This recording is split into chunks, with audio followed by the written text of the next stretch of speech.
Yes, good afternoon. నేను అశోక్. ఏపీలో నిన్న అసెంబ్లీలో ఎమ్మెల్యే బాలకృష్ణ చేసిన కామెంట్స్ పైన వైఎస్ఆర్ కాంగ్రెస్ పార్టీ తీవ్రమైన విమర్శలు చేస్తోంది, తీవ్రంగా తప్పుపడుతోంది. పర్టికులర్గా మాజీ సీఎంను ఉద్దేశించి సైకో అనటం కావచ్చు, చిరంజీవి గారిని ఉద్దేశించి ఆ రోజు గట్టిగా మాట్లాడలేదనటం కావచ్చు, ఇవన్నీ కూడా తీవ్ర వివాదాస్పదం అవుతున్నాయి. ఒక అసెంబ్లీలో ఒక ఎమ్మెల్యే స్థాయిలో ఉన్న వ్యక్తి ఈ రకమైన కామెంట్స్, ఒక మాజీ సీఎంను పట్టుకుని ఈ కామెంట్స్ చేయటం కావచ్చు, ఒక కేంద్ర మాజీ మంత్రిని ఉద్దేశించి ఆ కామెంట్స్ చేయటం కావచ్చు, గతంలో ఎప్పుడో జరిగిపోయిన పరిణామాలను ఉద్దేశించి ఇప్పుడు కామినేని శ్రీనివాస్ మాట్లాడటం కావచ్చు, ఇవన్నీ కూడా తీవ్ర విమర్శలకు దారితీస్తున్నాయి. కొద్దిసేపటి క్రితం మాజీ మంత్రి, అప్పటి సినీ ఆటోగ్రఫీ మినిస్టర్గా ఉన్న పేర్ని నాని గారు కొద్దిసేపటి క్రితం కూడా బాలకృష్ణ తీరుని తీవ్ర స్థాయిలో తప్పుపట్టారు. ఒకసారి పేర్ని నాని గారు, మాజీ మంత్రి, అప్పటి జరిగిన పరిణామాలన్నింటినీ కూడా ప్రత్యక్ష సాక్షి, ప్రస్తుతం మనతో పాటు లైవ్లో జాయిన్ అవుతున్నారు. సార్ నమస్తే అండి నాని గారు. సార్ నమస్తే అశోక్ గారు. Yes, exactly. ఇందాక మీ ప్రెస్ మీట్లో మీరు మాట్లాడిందంతా కూడా చూసామండి. వాట్ ఎగ్జాక్ట్ అసలు ఆ రోజు ఇప్పుడు ఆయన బాలకృష్ణ గారు అంటున్నది ఏంటంటే ఎవ్వరూ గట్టిగా మాట్లాడలేదు అనేది ఒకటైతే, కామినేని శ్రీనివాస్ గారు అంటూ ఏంటంటే ఏదో గట్టిగా చిరంజీవి గారు అరవబట్టే జగన్ గారు వచ్చారు, లేదంటే మంత్రి అంటే పేరు నాని గారిని కలవమన్నారు, ఆయనతో మాట్లాడుకుని వెళ్ళిపోమన్నారు, చిరంజీవి గారు గట్టిగా నిలదీయటంతోనే జగన్ గారు దిగొచ్చారు అన్నట్టుగా కామినేని గారు మాట్లాడారు. ఫస్ట్ ఆఫ్ ఆల్ కామినేని గారి గురించి మనం మాట్లాడదాం. ఏం చెప్తారు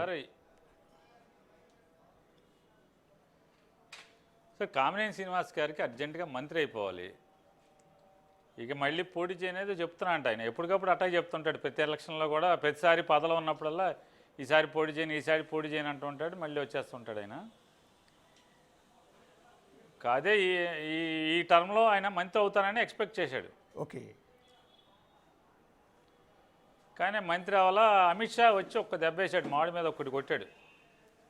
ఓకే, అంటే అమిత్ షా మీకు గుర్తుండి ఉంటే కనుక జరిగిన నేపథ్యం, మంత్రివర్గ కూర్పు నేపథ్యంలో అర్ధరాత్రి పూట వచ్చాడు అమిత్ షా గారు, మీకు గుర్తుందేమో లేదో. ఓకే,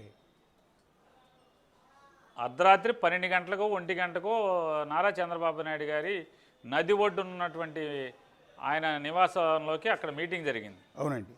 ఆయన వచ్చి నాకు సత్యప్రసాద్ అంటే ఏడుగురికి ఒకళ్ళ చొప్పున వాళ్ళు ఏదో సూత్రం పెట్టుకున్నారంటండి. 7 ఎమ్మెల్యేలు ఉంటే ఒకళ్ళు. అవునండి. 7 ఎమ్మెల్యేలు ఉంటే వీళ్ళకి ఉన్నది 8 మంది అనుకుంటా. అవునండి. ఈ 8 మందిలో 7 ఉన్నారు కాబట్టి ఒకటే అని చెప్పారు. ఆ ఒకటి ఎవరు కావాలంటే సత్యప్రసాద్ పేరు చెప్పేసి వెళ్ళిపోయాడు ఆయన. అవునండి.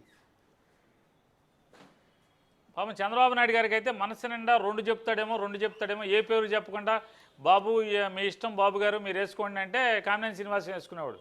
ఓకే, ఎందుకంటే ఊరికే ఆయన పువ్వు గుర్తులో ఉంటాడు, కానీ అది మొత్తం అంతా ఆయన తెలుగుదేశం పార్టీ. ఓకే, అసలు నిన్న అసందర్భం కూడా కదా కాదు ఆయన. సార్ ఆ రోజు ఎప్పుడో జరిగిపోయిన పరిణామాన్ని చెప్పేది నిన్న అసెంబ్లీలో ప్రస్తావించడం అసలు నిజంగా అసందర్భం అనిపించింది.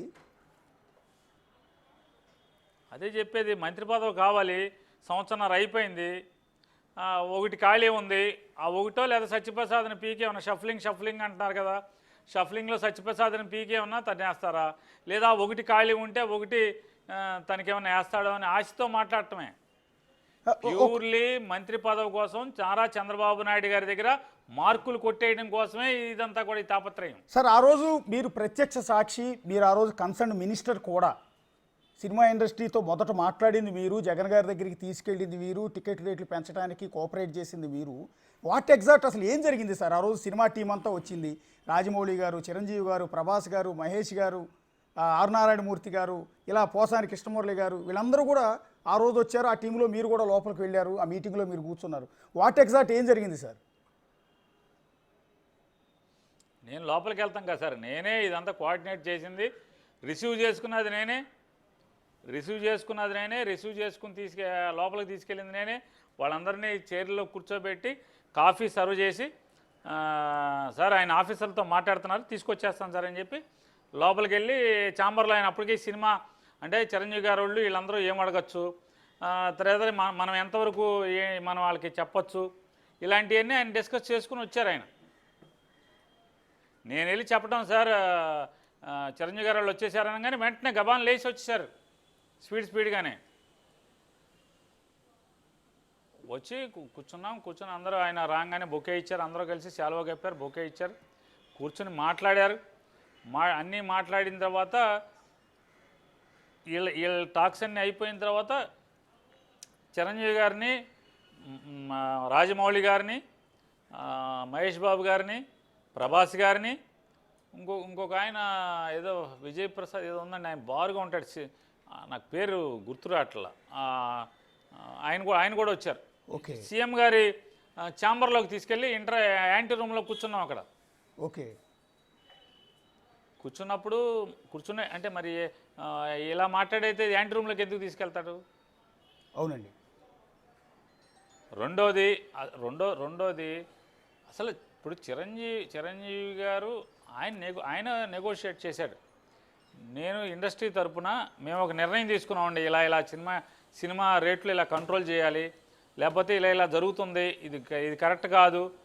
కొన్నాళ్ళకి సినిమా థియేటర్లు ఇదివరకు ఎన్ని థియేటర్లు ఉన్నాయి, ఇవాళ ఎన్ని థియేటర్లు ఉన్నాయి? లేవు కదా. పోను అసలు థియేటర్లు కూడా ఉండవనేది ఆ రోజు జగన్మోహన్ రెడ్డి గారి ఆలోచన.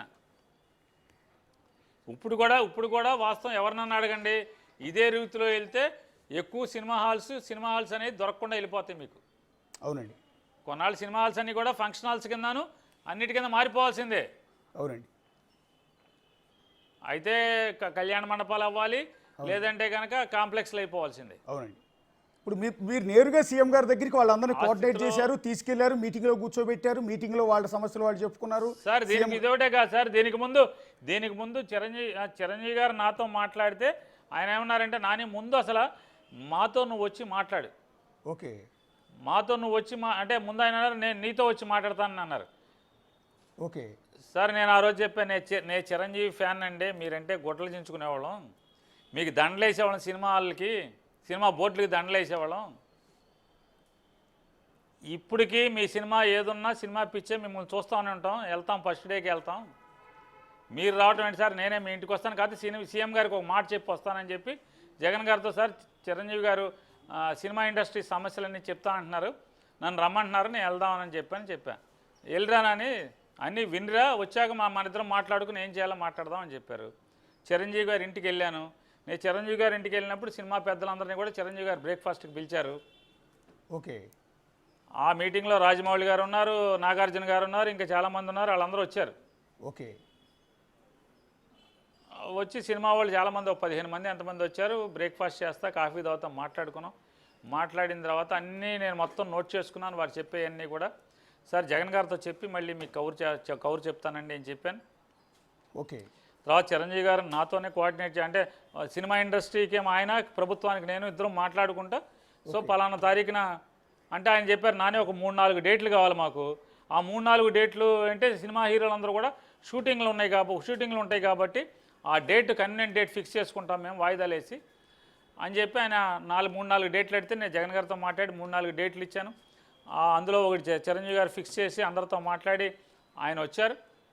ఆయన వస్తానని చెప్తే ఎయిర్పోర్ట్ నుంచి, గన్నవరం ఎయిర్పోర్ట్ నుంచి జగన్ గారి ఆఫీస్ వరకు కూడా special security, special police, Gannavaram ఎయిర్పోర్ట్లో పోలీసు భారీగా బందోబస్తు పెట్టి, వారికి ముందు ఒక 2 పోలీస్ కార్లు, వెనక ఒక 3 పోలీస్ కార్లు, మొత్తం ఎక్కడా వారికి అంటే ఎక్కడో జనం మీద పడకుండా, వారికి ఇబ్బంది పడకుండా, ట్రాఫిక్ సిగ్నల్స్ అన్నీ కూడా అన్నీ వాళ్ళ కోసం అని చెప్పి త్రూ చేస్తూ, ఎక్కడ కారు సిగ్నల్ దగ్గర ఆగకుండా డైరెక్ట్గా జగన్ గారి ఆఫీస్కి వచ్చేట్టుగా ఏర్పాట్లు చేసుకున్నాం నా పక్కన.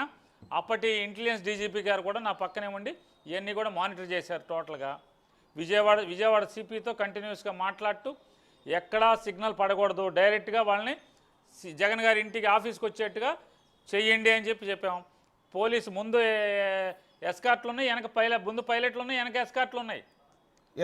డైరెక్ట్గా వాళ్ళు వచ్చే టైంకి నేను, home secretary, cinematography principal secretary, అందరం ఆఫీసర్లు, ఇంటెలిజెన్స్ డీజీపీ అందరం కూడా ఆయన గేట్ దగ్గర రోడ్డు మీద రిసీవ్ చేసుకున్నాం. లోపలికి వచ్చాం. నడిపించారంటే జగన్మోహన్ రెడ్డి గారి ఆఫీసులోకి అన్నీ కూడా రోడ్లోకి దించివేయబడినటువంటి బ్యారికేడింగ్ ఉంటుంది సార్. ఓకే. కారు లోపలికి రావు. అవునండి. అన్నీ ఫిక్స్డ్ బ్యారికేడింగ్. అది జగన్మోహన్ రెడ్డి గారి ఇంట్లోంచి కూడా నడిచే వస్తారు, కారులో రారు. ఓకే. ఆయన ఎప్పుడన్నా ఆఫీస్ అంటే సెక్రటరియట్ నుంచో బయట నుంచో వచ్చి ఆఫీస్లోకి రావాలంటే దిగి నడుచుకుంటానే వస్తారు. ఓకే. ఇప్పుడు అంత జగన్మోహన్ రెడ్డి గారు మీ వీళ్ళు చెప్పే లెక్క అయితే షాడిస్ట్ ఇట్లాంటివి అయితే ఆయన చిరంజీవి గారిని ఇంట్లో కారు వెళ్తుంది. ఓకే. చిరంజీవి జగన్ గారి ఇంట్లో కారు వెళ్తుంది. పోర్టుకోలో వాళ్ళ మెట్ల ముందు కారు దింపుకున్నారు, భార్యాభర్త ఇద్దరు ఇంట్లోకి తీసుకెళ్లారు, మళ్ళీ మెట్ల దగ్గరికి వచ్చి ఎక్కిచ్చారు. అవునండి, ఎగ్జాక్ట్లీ. ఆయన కావాలంటే మీకు విజువల్స్ చూసుకోండి. చిరంజీవి గారు శ్రీమతి గారు వెళ్ళిపోయేప్పుడు అన్న మెట్లోనే చూసుకోండి అన్న, చూసి దిగండి అన్న అని చెప్పారు. అవునండి, మీరు చూసుకోవచ్చు విజువల్స్ అన్ని కూడా. అవును, వెనకాల భారతీ గారు కూడా ఉన్నారు. ఆ రోజు విజువల్స్ లో భారతీ గారు కూడా ఉన్నారు కారు ఎక్కేటప్పుడు. చిరంజీవి 100కి 100% చిరంజీవి గారు మాత్రమే జగన్ గారితో నెగోషియేట్ చేసి సినిమా రేట్లని ఇవాళ చంద్రబాబు నాయుడు ప్రభుత్వం, పవన్ కళ్యాణ్ ప్రభుత్వం కూడా ఏదైతే అమలు చేస్తుందో, ఆచరిస్తుందో ఈ ప్రొసీజర్స్ అన్నీ కూడా జగన్మోహన్ రెడ్డి గారితో నెగోషియేట్ చేసింది చిరంజీవి గారే ఈ స్థాయికి, అంటే ప్రభుత్వాన్ని 4 మెట్లు దించడానికి కానీ చిరంజీవి గారు జగన్మోహన్ రెడ్డి గారిని మొహమాట పెట్టి మాత్రమే, లైజనింగ్ చేసి మాత్రమే ఈ ప్రభుత్వాన్ని ఈ స్థితిలో, అంటే ఈ రేట్లకు తీసుకొచ్చి సినిమాకి సౌకర్యవంతంగా చేసింది మాత్రం చిరంజీవి గారే. అవునండి, దాంట్లో అనుమానమే అక్కర్లా. సినిమా ఇండస్ట్రీ నుంచి ఎవరిని పిలవాలో చిరంజీవి గారే చూసుకున్నారు, మేమెవరం చూసుకోలేదు. కేవలం ఆనాటి ఆ శాఖ మంత్రిగా ఆర్ నారాయణమూర్తి గారిని, ఆలీ గారిని, పోసాని గారిని మాత్రం నేను పిలిచాను. ఓకే. అంటే అవమానం ఏదో జరిగింది కాదండి, అవమానం జరిగింది, అవమానించారు, చిరంజీవి గారిని అవమానించారు, ఇట్లా చాలా ప్రచారం చేశారు. నిన్న కూడా అసెంబ్లీలో ఆయన కామినేని శ్రీనివాస్ గారు అదే ప్రస్తావన తీసుకొస్తున్నారు. బాలకృష్ణ గారు కూడా అదే మాట అంటారు. నిజంగా అవమానం ఆస్కారం ఉందా? అవమానం చిరంజీవి గారికి నిజంగా అవమానం జరిగేంత పరిస్థితులు ఆ రోజు ఉన్నాయా? సార్ సాక్షాత్తు చిరంజీవి గారు నిన్న ఆయన ప్రెస్ నోట్ రిలీజ్ చేశారు. అవును. ఇంకా క్లారిటీ ఏంటి? మళ్ళీ నేను ఇమీడియట్గా కనుక్కున్నా. నేను బొత్స సత్యనారాయణ గారు మాట్లాడుకుని నేను రాత్రి నాని ఒకసారి చిరంజీవి గారి కాదా చెక్ చేయమంటే చిరంజీవి గారి అఫీషియల్ పిఆర్ఓ వంశీ అని ఆయనకి ఫోన్ చేసి నేనే మాట్లాడా. వంశీ గారు, ఇది మెగాస్టార్ గారు ఇచ్చిందా లేదా ఎవరన్నా మీడియాలో ఫేక్గా దీనికి పంపించారా అని చెప్పని. అవును. టీవీ 9లో టాప్ ఉన్న వాళ్ళని అడిగాను, అలాగే ఎన్టీవీలో టాప్లో ఉన్న వాళ్ళని అడిగాను. బాబు ఈ లెటర్ మీకు ఎక్కడది, ఎందుకని మీరు తొందరపడి వేసేస్తున్నారు, ఈ లెటర్ ఎక్కడదని కూడా అడిగాను. లేదు సార్ ఇది అఫీషియలే అన్నారు. నేను అప్పుడు బొత్స గారు నాని ఒకసారి చెక్ చేయమని చెప్పిన తర్వాత నేను వంశీ గారు అని ఆయనతో మాట్లాడాను. ఏమంటే ఇది మెగాస్టార్ గారిదా కాదా అంటే లేదండి 100% మెగాస్టార్ గారు ఇండియాలో లేరు, ఆయన చెప్తేనే నేనే పంపించాను, దీన్ని మీకేం అనుమానం అక్కర్లేదని చెప్పారు. ఓకే. ఇక చిరంజీవి గారు అంతటోడు ఆయన చెప్పిన తర్వాత లేదు మహేష్ బాబు గారు, రాజమౌళి గారు, లేదా మన ఈయన ప్రభాస్ గారు ఉన్నారు, ఎవరినో ఒకళ్ళు చెప్పానండి ఏం అవమానం జరిగిందో. మరి అంత కార్డియల్ రిలేషన్స్తో, అంత మర్యాదపూర్వకంగా ఆహ్లాదకరమైన వాతావరణం. మహేష్ బాబు గారు అన్నారు యాంటీ రూమ్లోకి వెళ్ళిన తర్వాత, సీఎం గారు మీరింత సరదా మీ మీద చాలా నెగిటివ్గా బయట మాట్లాడుతుంటారు, మీరేమో ఎంతో సరదాగా ఉంటున్నారు, నాకే ఆశ్చర్యంగా ఉంది, చాలా సరదాగా మాట్లాడుతున్నారు, మధ్యలో మనం సరదాగా కూర్చుని మాట్లాడుకుంటాకి సంవత్సరానికి ఒకసారి పిలవండి వచ్చి కాఫీ తాగి వెళ్తామని చెప్పి మహేష్ బాబు గారి నోట్లో ఆయనే మాట్లాడాడు. ఓకే. ఆయన మాట్లాడారు, సరదాగా మీరు చాలా సరదాగా ఉన్నారు, సంవత్సరానికి ఒకసారి పిలవండి, సరదా మంచి వాతావరణం ఉంటుంది మనందరికీ అని చెప్పాను. అంటే ఆ రోజు ప్రభుత్వం ఒక వీడియో క్లిప్ రిలీజ్ చేసింది. ఆ వీడియో క్లిప్ మీద కూడా కొంతమంది దుష్ప్రచారం చేశారు. చిరంజీవి గారు ఆ వీడియోలో చేతులు జోడించి, సరే సీఎం స్థాయిలో ఉన్న వ్యక్తికి చేతులు జోడించడం అనేది పెద్ద తప్పేం కాదు, అక్కడ వయసు తారతమ్యాలు కాదు కదా, సీటు సీఎం స్థానానికి గౌరవం ఇచ్చారు, ఇచ్చి మీరు తల్లి లాంటి వారి సినిమా ఇండస్ట్రీకి మమ్మల్ని అందరినీ కూడా మీరే ఆదరించాలన్నట్టుగా ఒక విజ్ఞప్తి చేశారు. ఆ వీడియోను కూడా చాలామంది తప్పుపట్టారు. నిన్న అవమానం జరిగింది అంటే చిరంజీవి గారు దండం పెట్టడం లేకపోతే రిక్వెస్ట్ చేయటం కూడా తప్పుపట్టే పరిస్థితులు నిన్న అసెంబ్లీలో డిస్కషన్లో వచ్చింది. సార్ నేను అడుగుతాను, మొన్న రేవంత్ రెడ్డి గారు దగ్గర కూడా సినిమా వాళ్ళు ఇప్పుడు 2-3 సార్లు వెళ్ళారు, అందరూ దండం పెడుతున్నారు కదా. అవును. అంటే రేవంత్ రెడ్డి గారికి దండం పెడితే తప్పు లేదు, పవన్ కళ్యాణ్ గారికి అందరూ కూడా చేతులు జోడించి దండం పెట్టారు కదా సినిమా వాళ్ళు, ఆయన ఉప ముఖ్యమంత్రి అయిన తర్వాత. Yes sir. అది తప్పు లేదు. జగన్మోహన్ రెడ్డి గారి కంటే చిరంజీవి గారు దండం పెట్టి చిరంజీవి గారు ఏమన్నా మేము వెళ్ళేప్పుడు అందరం కూడా సార్ మీరు దండం పెట్టండి సార్ చిరంజీవి గారు అని చెప్పి ఏమైనా చెప్పి పంపించామేంటండి? చిరంజీవి గారికి ఎవరైనా చెప్పగలరా సార్ మీరు దండం పెట్టండి అని ఎవరైనా చెప్పగలరా చిరంజీవి గారికి? చిరంజీవి గారి హుందాతనం సార్, ఆయన ఎవరికైనా అట్లాగే గౌరవిస్తారు. బేసిక్గా ఆడియో ఫంక్షన్లో మనం చూస్తుంటాం, బయట కార్యక్రమాల్లో చూస్తుంటాం, ఆయన రాజకీయాల్లో ప్రజారాజ్యం పెట్టినప్పుడు కూడా చూసాం. ఎవరినైనా గౌరవిస్తారు. చిరంజీవి గారి నేచర్ అది. మిగిలిన వాళ్ళకంటే కూడా పరుష పదజాలం పెద్దగా వాడరు, చాలా హుందాగా డీసెంట్గా, చిన్న పెద్ద అనేది కాదు. కాదు చిరంజీవి గారి నేచరు వాళ్ళ తమ్ముడికి తెలవకపోవటం, చిరంజీవి గారి నేచరు ఆయన పార్టీలో ముఖ్యుడిగా తిరిగినటువంటి కామినేని శ్రీనివాస్కి తెలవకపోవటం, ఇక అంతకన్నా వాళ్ళ దౌర్భాగ్యం, ఆ ఇద్దరు దౌర్భాగ్యం అంతకన్నా ఇంకేముంటుంది చెప్పండి. ఒక్క నిమిషం సార్, ఒక్క నిమిషం. ఆ రోజు సీఎం గారితో, అంటే అప్పటి సీఎం జగన్మోహన్ రెడ్డి గారి ముందు మీ సమక్షంలో జరిగిన మీటింగ్లో చిరంజీవి గారు ఏం మాట్లాడారు, అప్పటి సీఎం గారు ఏం రెస్పాండ్ అయ్యారు? ఒక్కసారి ఆ వీడియో క్లిప్ ప్లే చేసి మీ దగ్గరికి వస్తాను, ఒకసారి ప్లే చేయండి పీసీఆర్. కల్పించేందుకు చాలా చాలా ధన్యవాదాలండి. అయితే మనకి మీరు మీ అభిప్రాయాలు కానివ్వండి, మీరు తీసుకునే నిర్ణయాలని ఎప్పుడు మేము గౌరవిస్తాం. ఎందుకంటే your pro poor government and పేద ప్రజానీకానికి ఏదైనా సరే వాళ్ళకి అందుబాటులో ఉండాలి అనే అభిప్రాయాన్ని మేము గౌరవిస్తూ, అదే సమయంలో ఇండస్ట్రీ కూడా వేల మంది బతుకుతున్నారు కాబట్టి ఇలాంటి ఇండస్ట్రీలో ఏదైనా పెరుగుతున్న ఖర్చుల దృష్ట్యా కానివ్వండి, అదే రెవెన్యూ అదే రిటర్న్స్ కూడా ఉంటే బాగుంటుంది అన్న సదుద్దేశంతో మేము మీ యొక్క అభిప్రాయాలని దృష్టిలో పెట్టుకొని, మీరు ప్రజలకు ఇచ్చిన మాటను కూడా దృష్టిలో ఉంచుకొని మేము ఇంటర్నల్గా మీ అందరూ చర్చించుకోవడం జరిగిందండి. మీరు కూడా కొంత ఉభయులకి సామరస్యంగా ఉండేలాగా, ఉభయులకి ఉపయోగపడే విధంగా మీరు మధ్యంతరంగా నిర్ణయం తీసుకోవడం అనేది చాలా చాలా బాగుందండి. ఈ ఫిగర్స్ వచ్చిన తర్వాత మాకు తెలిసిన తర్వాత అందరం సంతోషించాం. అండ్ ఖచ్చితంగా ఇది మా అందరికీ చాలా వెసులుబాటు, హోల్ ఇండస్ట్రీ అంతా, ఎస్పెషల్లీ ఎగ్జిబిట్ రంగానికి సంబంధించి మీరు తీసుకున్న నిర్ణయాలకి నాకు ఇంకొక మాట లేదండి. Very very happy. Thank you so much. ఇందులో ఎవరు కూడా విభేదించేది లేదండి. అందరి మాటల్ని మేము తీసుకుని వాళ్ళ అభిప్రాయాలను సేకరించి వారందరి మాటగా, సినిమా పరిశ్రమ మాటగా మీరు తీసుకున్నటువంటి నిర్ణయాలు కానివ్వండి, ఈ టికెట్ రేటు కానివ్వండి, ఈ కేటగిరీస్ వైజ్గా మీరు విభజించిన విధానం, ఇంత ఎక్సర్సైజ్ మీరు చేయటం అది అందరికీ ఆనందమైన విషయం అండి. దానికి ప్రత్యేకించి మీకు ధన్యవాదాలు తెలియజేస్తున్నానండి. ఓకే ఖ్యాతి పొందుతుంది. అదే ఓకే. చిరంజీవి గారు చాలా నవ్వుతూ, రెగ్యులర్గా చిరంజీవి గారు ఎలా మాట్లాడతారో అలాగే మాట్లాడి, ఎక్కడ అసహనం కానీ, ఇబ్బంది పడుతున్నట్టు కానీ, అగౌరవానికి ఫీల్ అయినట్టు కానీ, గట్టిగా ఆయన కామినేని గారు చెప్తున్నట్టు, బాలకృష్ణ గారు చెప్తున్నట్టు గట్టిగా అరిచినట్టు కానీ అలాంటి పరిస్థితులు ఎక్కడ కనిపించట్లేదు. అంటే ఆ వీడియో చూసి నాకు అనిపిస్తున్నది నానిగారు. సార్ ఇప్పుడు చెప్తున్నా కదా సార్, ఇప్పుడు ఎయిర్పోర్ట్ నుంచి జగన్ గారి ఆఫీస్ వరకు ఎంత పోలీసుని ఎంత జాగ్రత్త తీసుకుని, అంటే మామూలుగా సినిమా వాళ్ళు ప్రేక్షకులు కానీ లేదా ప్రజలు కానీ ఎవడన్నా వీళ్ళ కారు మీదకి పడిపోవటం, వచ్చి ఫోటో ఏదో కారు ఆపేసి ఏదో రచ్చ చేయడం, సినిమా వాళ్ళు ఆ స్థితి అనేది కలగకుండా టోటల్గా పోలీసు బందోబస్తు ఎలా పెట్టాం, వారికి ముందు వెనక ఎంత బందోబస్తు పెట్టాం, సిగ్నల్స్ దగ్గర ఎంత కేర్ తీసుకున్నాం, వారి ఇంటికి వచ్చే వరకు, వాళ్ళ మళ్ళీ ఎయిర్పోర్ట్కి వెళ్ళే వరకు కూడా అదే కేర్ తీసుకున్నాం. ఎయిర్పోర్ట్కి వెళ్ళే వరకు కూడా ఎస్ సార్. మరి అంత మర్యాదగా చూస్తే వాళ్ళకి అరవటం ఏంటి? అసలు వచ్చిందే జగన్మోహన్ రెడ్డి గారు రమ్మని పిలిచిందే ఆయనతో మాట్లాడుకుంటారు కదా.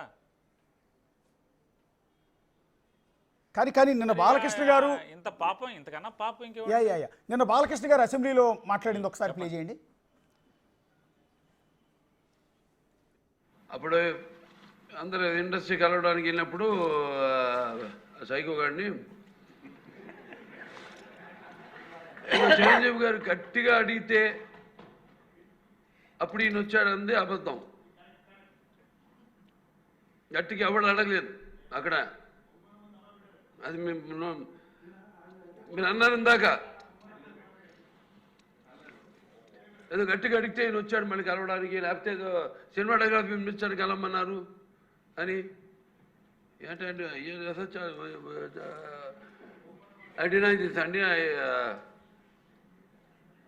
అవి మిగతాన్ని ఓకే, అవమానించడం ఆయన ఓకే, ఏదో ఆయన పెద్ద గట్టిగా చెప్తే ఆయన దిగి వచ్చాడంట. కలవడానికి, లేకపోతే సినిమాటోగ్రఫీ మినిస్టర్ని కలవమన్నా అంట. మనం కూడా నాకు ఇన్విటేషన్ వచ్చింది ఇక్కడ ఫిల్మ్ డెవలప్మెంట్ ఒక లిస్ట్ తయారు చేయమని. నాది 9వ పేరు వేశారు. అది ఎవరో ఈయన నేను అడిగాను కూడా, దుర్గేష్ గారిని కూడా అడిగాను, గౌరవ సినిమాటోగ్రఫీ మంత్రి కూడా అడిగాను, ఎవడో వేసిందని. The respect a human being, even be opposition or us. 9వ పేరు వేశారు. Yes sir. ఓకే ఓకే నాన్నగారు, మీరు ఆల్రెడీ ఇది విన్నారు, మళ్ళీ మీ ముందు కావాలని ప్లే చేశాను. ఎట్లా ఆ సైకో గాడిని కలవటానికి వెళ్ళినప్పుడు ఇది ఎందుకో యాజ్ ఏ జర్నలిస్ట్గా పబ్లిక్ అంతా చూస్తున్నారు, మీరున్నారని కాదు, కానీ నాకు అనిపించిన అంశం చెప్తున్నాను. ఒక అసెంబ్లీ పవిత్రమైన స్థలం, ప్రజలకు సంబంధించి శాసనాలు తయారు చేసే అత్యంత పవిత్రమైన స్థలంలో ఒక మాజీ సీఎంను పట్టుకుని సైకోగాడు అనటం అనేది సీరియస్లీ అబ్జెక్షనబుల్. అంటే నేను మీ పార్టీ కాదు, లేదా వాళ్ళ పార్టీ కాదు, ఇంకోటి కాదు, యాజ్ ఏ జర్నలిస్ట్గా చెప్తున్నాను, సీరియస్లీ అబ్జెక్షనబుల్. అది ఏమనంటే బయట పొలిటికల్ ప్రెస్ మీట్లో ఏమైనా కామెంట్లు చేసుకోగానే అసెంబ్లీ లాంటి ప్లేస్లో ఒక ఎమ్మెల్యే స్థాయిలో ఉన్న వ్యక్తి ఆ మాట అంటున్నప్పుడు కనీసం స్పీకర్ గారైనా అడ్డుకుని ఉండాల్సిందేమో, నా ఒపీనియన్, నా వ్యక్తిగత ఒపీనియన్. మళ్ళీ దీన్ని ఏదో అసెంబ్లీ దిక్కరణ కిందో లేకపోతే ఇంకో దాని కిందో ఇచ్చేస్తారేమో. అశోక్ గారు వినండి, ఎవరైనా సరే చైర్లో ఎవరున్నా సరే ఖచ్చితంగా మైక్ కట్ చేసి తీరాలి ఇమీడియట్గా. ఓకే, మైక్ కట్ చేసి తీరాలి. మైక్ కట్ చేయకుండా అలాగే ఉంచి ఇంకా దానిలో సవరణలు కొనసాగింపులకి చైరే ప్రోత్సహించే పరిస్థితిలో ప్రవర్తించటం ఇక అంతే. అంటే సభ ఏ రకంగా జరుపుతున్నారు, వాళ్ళు ఏ రకంగా సభను నడపదలుచుకున్నారో మనకు అర్థమవుతుంది కదా ప్రపంచానికి. ఈ అసెంబ్లీ రికార్డ్స్లో ఉంచుతారండి, దాన్ని డిలీట్ చేస్తారా? 100% రూలింగ్ ఇవ్వలేదు కదా సార్. ఇమీడియట్గా ఆయన రూలింగ్ ఇచ్చుంటే కనుక ఎక్స్పెండ్ చేస్తారు. రూలింగ్ ఇవ్వలేదు కాబట్టి యాజ్ ఇట్ ఈజ్ రికార్డులో ఉండిపోద్ది. ఆల్రెడీ అది గజెట్లో బయటకు వస్తుంది, ప్రింట్ అయ్యి డిజిటల్ రికార్డులో కూడా ఉండిపోతుందండి. అంటే బాలకృష్ణ గారు మాట్లాడిన విధానం కానీ, ఆ టెంపో కానీ, ఆ బాడీ లాంగ్వేజ్ కానీ, ఆ డైలాగ్ డెలివరీ కానీ చూస్తే ఒక మాజీ మంత్రిగా ఆ రోజు అదే స్థానంలో మీరు నిలబడి మాట్లాడారు, ఏమనిపిస్తుంది సార్ మీకు? ఏం చేస్తాం, ఇక అసెంబ్లీకి కూడా లోపలికి వెళ్ళేప్పుడు సభ్యులకు కూడా బయట గొట్టం పెడతారు కదా నోట్లో అండి పోలీసులు. డ్రంక్ అండ్ డ్రైవ్ టెస్ట్కా బ్రీత్ అనలైజర్స్ ఏదో అంటారు కదా సార్. ఓకే, బ్రీత్ అనలైజర్స్, ఆ బ్రీత్ అనలైజర్స్ పెట్టే లోపలికి పంపాలేమనిపిస్తుంది. అంటే అంటే మీ ఉద్దేశం ఒకసారి క్లారిటీగా. అంటే ఆయన సాధారణంగా మెదడు అంటే సామాన్యంగా ఏ ఒత్తిడికి లోనవ్వకుండా ఉంటే చాలా విచక్షణతో మాట్లాడతాడు మనిషి అనేవాడు ఎవడైనా. మరి విచక్షణ కోల్పోయి మాట్లాడటం అంటే మరి ఏదో మెదడు మీద ప్రభావం, ఏదో ఒక ప్రభావం లేకుండా రాదు కదా. లేదు ఒకవేళ ఏ ప్రభావం లేకుండా మాట్లాడితే అది మనిషి జన్మ అవ్వదు కదా. అంటే ఆయనకి బ్రీత్ అనలైజర్ టెస్ట్ చేసి మరి అసెంబ్లీ లోపలికి పంపాలి అనటం అనేది సభా హక్కుల చట్టం ప్రకారం ఒకవేళ అది వైలేషన్ కింద వస్తుందేమో. అంటే మీ మాటలు కూడా అది సభా హక్కుల చట్టం ప్రకారం ఒక ఎమ్మెల్యేని అలాగానే నేను 15 ఏళ్ళు శాసనసభ్యుని చేశానండి, ఇబ్బంది ఏం లేదు. అంటే ఈ మాటలు అన్నందుకు రేపొద్దున మీ మీద నా మీద కేసు పెడతారేమో. విషయాలు తెలుసు, ఈ మాటలు అన్నందుకు, అడిగినందుకు, నన్ను మీ మీద నా మీద. మీరు లోకు కాదు, నేనే లోకు కాబట్టి నా మీద పెడితే పెట్టనండి, ఏమో దాని గురించి. ఓకే, అంటే సభలో మాట్లాడిన ఫేస్ చేస్తాను నేను, ఇబ్బంది లేదు. సభలో మాట్లాడిన ఎమ్మెల్యే అంటే మీ మాటల ఉద్దేశం సభలో ఆ మాటలు మాట్లాడటం వెనక ఆ కన్సర్న్ ఎమ్మెల్యే మద్యం సేవించి ఉండొచ్చేమోనని మీ అభిప్రాయం, అనుమానం? లేదా ఎవరు నేనేది నాకు ఒక అభిప్రాయం. మనుషులు మనం చూస్తే ఇదేంటి ఇట్ట మాట్లాడుతున్నాడు అని అనుకుంటాం కదా. ఓకే, సందర్భం ఏముంది పోనీ ఆయన ఏమన్నా కామినేని శ్రీనివాస్ గారు ఏమన్నా బాలకృష్ణ గారు పేరెత్తాడా, బాలకృష్ణ గారు ఊసి తీశాడా? తెలియదు కదా. లటక్కం లేచి నుంచుని మాట్లాడటంలో ఏంటి ఉద్దేశం? కడుపులు అంటే చిరంజీవి గారిని కామినేని శ్రీనివాసు జగన్మోహన్ రెడ్డి గారిని అసహ్యంగా తిట్టి జగన్మోహన్ రెడ్డి గారిని ఒక సైకోలాగా చిత్రీకరించి తద్వారా నారా చంద్రబాబు నాయుడు దగ్గర మార్కులు కొట్టేసే ప్రయత్నంలో చిరంజీవి గారిని పైకి లేపితే అది ఓర్చుకోలేకపోయాడు ఈయన అనేది అర్థమవుతుంది కదా మనకి. కొత్తలు ఆడిపోయాడు కదా, అర్థం లేకపోతే ఏముంటుంది? ఆయన ఏమంటాడు, అవమానించడం కరెక్టే కానీ అట్లా ఎవడు గట్టిగా మాట్లాడలేదు, ఐ డెనై దట్ అన్నాడు. ఈయన ఉన్నాడా పోనీ ఆ సభలో? కాదని ఆ సమావేశంలో ఈయన ఉన్నాడా? ఈయన లేడు కదా. ఈయన లేడు, ఆయన లేడు. గమ్మత్తు ఏంటంటే ఆ సమావేశంలో ఆయన లేడు, ఈయన లేడు. చివరిలో నాన్సెన్స్ అని కూడా అన్నట్టున్నాడు ఆయన బాలకృష్ణ గారు. మాట్లాడాడు, అన్నీ మాట్లాడాడు, తప్పే ఉంది. ఇంకోటి వాళ్ళ బావగారు గవర్నమెంట్ని కూడా తిట్టాడు, ఆ మంత్రిని తిట్టాడు. ఎవడా ఎదవా నా పేరు 9వ పేరు రాస్తాడా అని. అంటే వాళ్ళ గవర్నమెంట్లో కూడా మొదటి పేరు రాయలేదు అయింది లిస్టులో.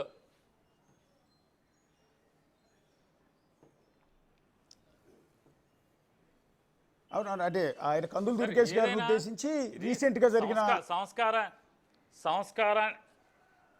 సంస్కారానికి సంబంధించిన వ్యవహారం సార్ ఇది. వీళ్ళకేంటంటే మొత్తం ఈ 164 మందిలో ఈ ప్రభుత్వంలో ఏదో జరిగిపోతుంది సార్ మనకు తెలియంది.